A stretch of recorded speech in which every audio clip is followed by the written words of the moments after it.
अस्सलाम वालेकुम स्टूडेंट्स, मैं उम्मीद करता हूँ आप सब खैरियत से होंगे। क्लास 9 की फ़िज़िक्स का चैप्टर नंबर 5 हमने स्टार्ट किया था, उसका आज टॉपिक नंबर 5.2 हम पढ़ते हैं। टॉपिक 5.2 है मास ऑफ अर्थ। पहले मैं आपको एजेंडा क्लियर कर दूं, आज हमने दो टॉपिक्स कवर करने हैं। पहला हमने ये करना है मास ऑफ अर्थ, दूसरा हमने कवर करना है variation of g with altitude. मैंने आपको इंट्रोडक्शन में बताया था कि जी की वैल्यू हाइट के साथ चेंज होती है, ठीक है। वो भी आज हम थोड़ा सा उसको देख लेते हैं कि वो किस तरह से चेंज होती है। 5.2 टॉपिक है मास ऑफ अर्थ। इसमें आज हम बाय डेरिवेशन, बाय फार्मूला हम ज़मीन का मास जो है हम उसको मालूम करने की कोशिश करेंगे कि ज़मीन का मास जो है वो कितना होता है और कैसे उसको मालूम करते हैं।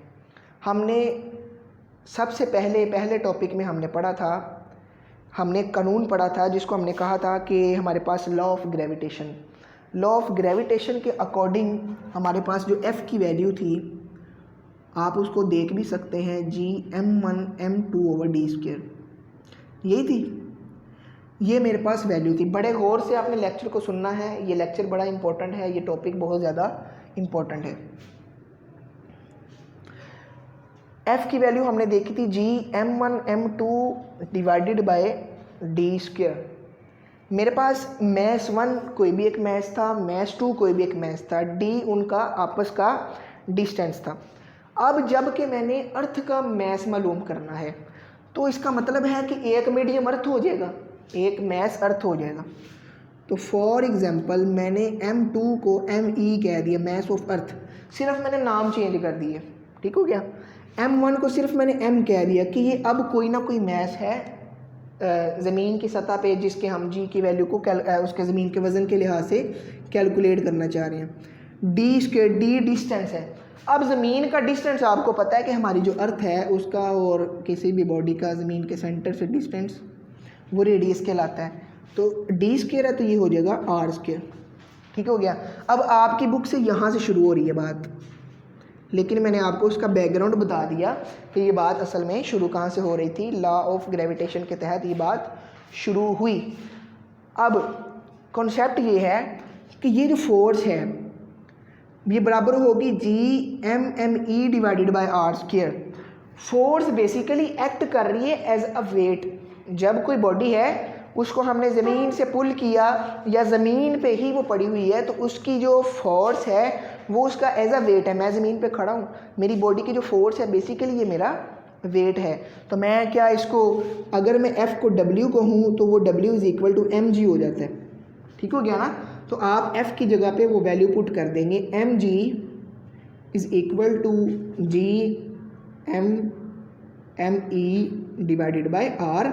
g(m)me/r²। ये m नीचे आएगा तो इसके साथ कट जाएगा, तो मैं इनको डायरेक्ट से ख़त्म कर देता हूँ। तो मेरे पास आ गया g = g(m)e/r²। वैसे आपको याद दहाने के लिए कि g की वैल्यू आपने कल पढ़ी थी 6.673 × 10⁻11, ठीक है ना, वो वाली वैल्यू है इसकी। मास ऑफ अर्थ हमने फाइंड करना है। अब जो चीज़ हमने फाइंड करनी है फार्मूले के तहत हम उसको एक साइड पे रखेंगे। लेट्स सपोज कि ये अपनी जगह पे रहा me और g उसके साथ रहा, r इधर आ गया तो ये g और साथ हो गया r², सही है, g(r²). ये वाला g उसके नीचे आ जाएगा तो ये फार्मूला बन जाएगा me। मास ऑफ अर्थ मैंने फाइंड करना है, r उसका रेडियस है, g की वैल्यू वही 6.673 × 10⁻11। अब इसको मैं अरेंज करके लिख लेता हूँ, me = g(r²)/g।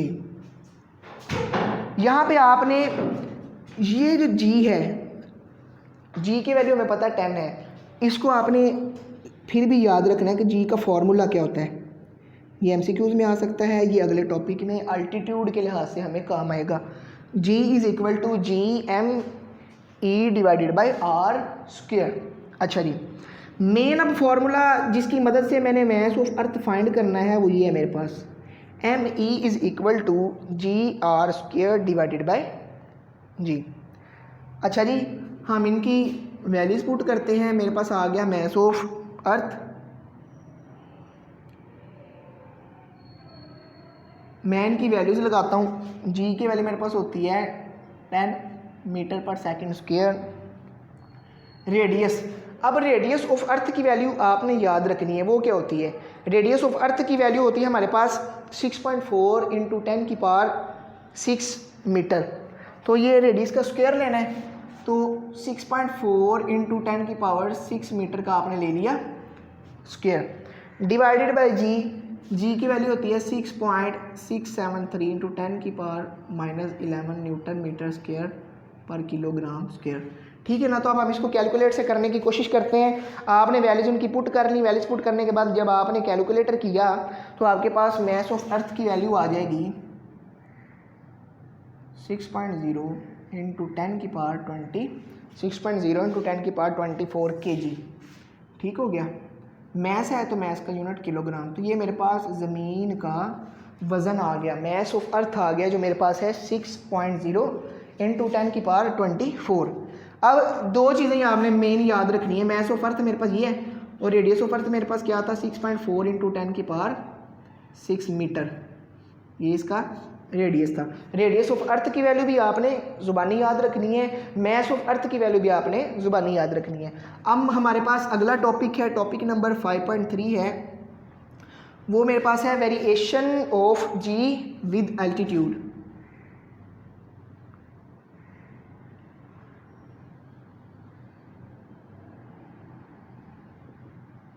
हाइट के साथ, एल्टीट्यूड कहते हैं बेसिकली हम हाइट को, हाइट के साथ जी की वैल्यू वेरिएट करती है, चेंज होती है।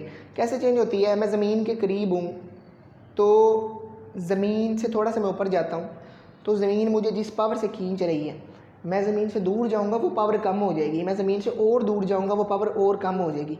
कल हमने पढ़ा था इसकी ग्रेविटेशनल फील्ड, जब उसकी फील्ड से बाहर निकल जाऊँगा तो उसकी पावर लगना ही कम हो जाएगी। तो इसका मतलब है कि एल्टीट्यूड जैसे जैसे बढ़ता गया उसकी वैल्यू कम होती गई। ठीक हो गया।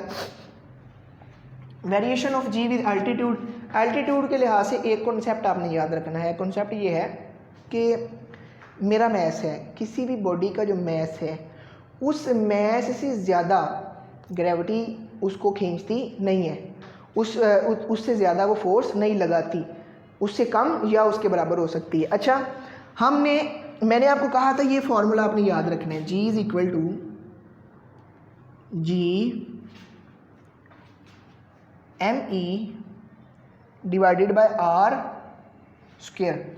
अब स्टूडेंट्स, किसी भी बॉडी की हम हाइट की बात कर रहे हैं, वो ज़मीन से ऊपर की तरफ गया है, ज़मीन से ऊपर की तरफ गया है, इसका मतलब है सेंटर ऑफ द अर्थ से उसकी मैं हाइट को मेजर करूँगा। तो वो बेसिकली अब ये जो R है ये हो जाएगा R प्लस एच। क्या हो जाएगा? R plus H. ये जो R है इक्वल हो जाएगा R प्लस एच के। क्यों? उसका रेडियस प्लस उसकी हाइट को ऐड करके अब मेन R बनेगा, मेन उसका जो डिस्टेंस है वो बनेगा। तो मैं फिर R की जगह पे पुट कर दूंगा R प्लस एच, R का स्क्वायर था तो R प्लस एच का भी स्क्वायर हो गया। ठीक हो गया। अब variation of g with altitude में एक आपकी बुक में पैराग्राफ दिया गया है एंड पे, ये पेज नंबर 111 के ऊपर है। उस पैराग्राफ में हमें एक बात कही गई है, मैं उस बात को बुक से देख के रीड कर देता हूँ, आप भी देख लीजिएगा। According to the above equation, ये इक्वेशन जो है इस इक्वेशन के लिहाज से we come to know that at a height, एक मिनट, we come to know that at a height equal to 1 earth radius above the surface of the earth। अब ये जो हाइट है ना, ये जो हाइट है, ये अगर ज़मीन से ऊपर उसके एक रेडियस की वैल्यू के ऊपर हो, रेडियस की जितनी वैल्यू है, रेडियस की ये वैल्यू है ना, इतनी इसकी हाइट लगा लें हम, तब हमारे पास जो जी की वैल्यू आएगी वो कहते हैं, तब हमारे पास जी की जो वैल्यू आएगी 1 earth radius above the surface of the earth, g becomes 1/4 of its earth radius. ठीक हो गया। उसके बाद value of the earth, similarly at a distance of 2 earth radius above the earth surface the value of g become 1/9 of its value on the earth. ये concept आपको, अगर आप इसको पैराग्राफ को पढ़ें तो आपको इजीली समझ नहीं आएगा, मैं आपको समझा देता हूँ। एच की वैल्यू जो है मेरे पास, इस वैल्यू को अगर मैं रेडियस की वैल्यू के इक्वल करता हूँ, एक वैल्यू के इक्वल करता हूँ, 1 टाइम के इक्वल करता हूँ, तो इसकी जो जी की वैल्यू आएगी वो रेडियस ऑफ अर्थ के 1/4 टाइम आएगी। ये MCQs के तौर पे, कॉन्सेप्ट के तौर पे आपने नॉलेज के तौर पे याद रखना है। जब मैं इसको 2 टाइम्स कर देता हूँ, इसको मैं डबल कर देता हूँ रेडियस का, तो अब जब जी की वैल्यू आएगी वो 1/9 टाइम आएगी। 1/9 पहली आएगी 1/4, दूसरी आएगी 1/9 टाइम्स। ये एक बड़ा नॉलेजेबल और ये कॉन्सेप्ट है, आपने इसको याद रखना है, MCQs में आ सकता है, वैसे भी हमें पता होना चाहिए। इस पैराग्राफ की हमें समझ आनी चाहिए, ये एक मेन पैराग्राफ है और ये इस टॉपिक का मेन यूज़ है, ये आपने टॉपिक में लिखना ही लिखना है। आज में हमने क्या कवर किया, आज हमने मैथ्स ऑफ अर्थ देखा। मैथ्स ऑफ अर्थ के हमने 2 चीज़ें देखी। इसमें पहले हमने मैथ्स ऑफ अर्थ का फॉर्मूला देखा, ME = G/² divided by capital G। फिर हमने कहा कि हमने जो जी है उसमें हमने कैलकुलेट कर लिया था GME/R²। आर हमने उसको R+H कर दिया क्योंकि अब बॉडी की हाइट भी उसमें शामिल हो रही है, जितना वो ज़मीन से ऊपर की तरफ जा रही है, तो हमने इसको कैलकुलेट नहीं करना, हमारे टॉपिक का इतना ही हिस्सा है। लेकिन अगर हमने इसको कैलकुलेट करने की कोशिश की, एच की वैल्यू अगर हमने आर के बराबर रखी तो उसका जो जी की वैल्यू आएगी वो रेडियस का 1/4 टाइम होगी। अगर हमने एच की वैल्यू 2 टाइम्स रखी तो जी की वैल्यू जो आएगी वो अर्थ के रेडियस के 1/9 टाइम्स होगी। तो ये हमारा आज का टॉपिक था। इंशाल्लाह अगले टॉपिक में मुलाकात होगी। और इस वाले टॉपिक में कोई भी चीज़ अगर आपको समझ ना आई हो तो आप कमेंट करके पूछ सकते हैं, मैं टाइमली आंसर करने की कोशिश करूँगा। आज के लिए इतना ही, अल्लाह हाफिज़।